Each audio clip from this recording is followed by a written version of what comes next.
Welcome to this introductory video into the concept and practice of self-awareness. Self-awareness is the state of knowing oneself, of knowing one's mind, of knowing one's body, and of knowing one's emotions. Self-awareness is foundational to self-care. How can we hope to effectively care for ourselves if we do not know ourselves, if we do not know what we need?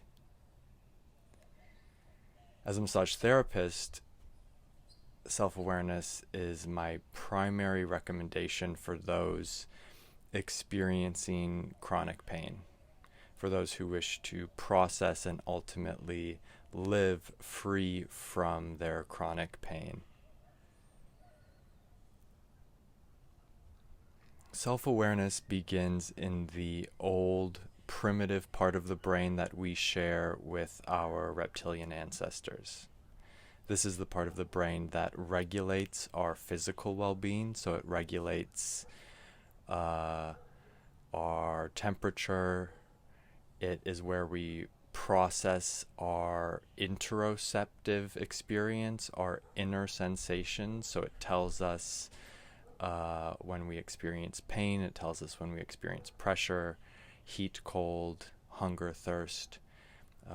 There's an infinitude of sensation available to us at any time throughout our physical body that will tell us the state of our physical body, that will tell us the condition of our physical well-being.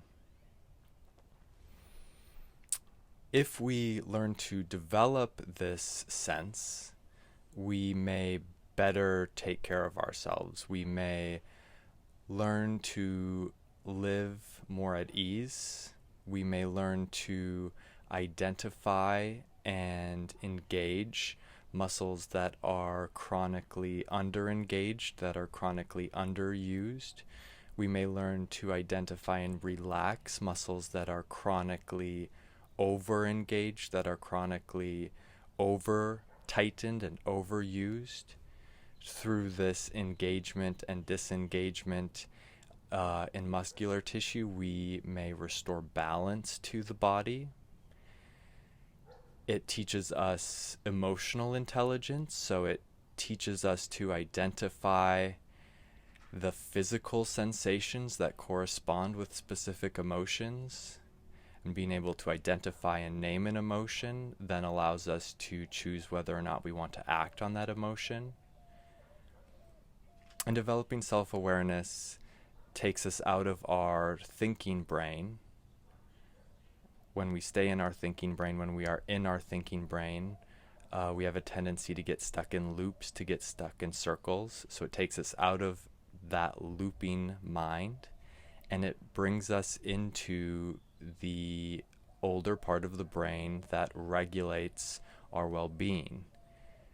And staying in the older part of the brain, using this older part of the brain, we are going to develop it, we are going to strengthen it, which will then make us better able, more capable of regulating ourselves, of regulating our physical state, and ultimately our emotional and mental state as well.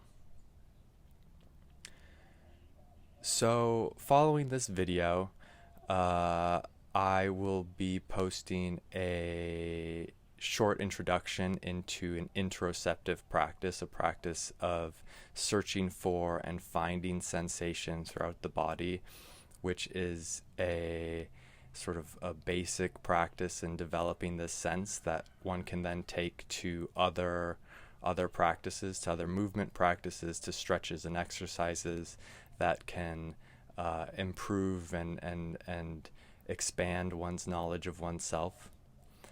So if you are interested in learning more, please check that out, and I will see you later.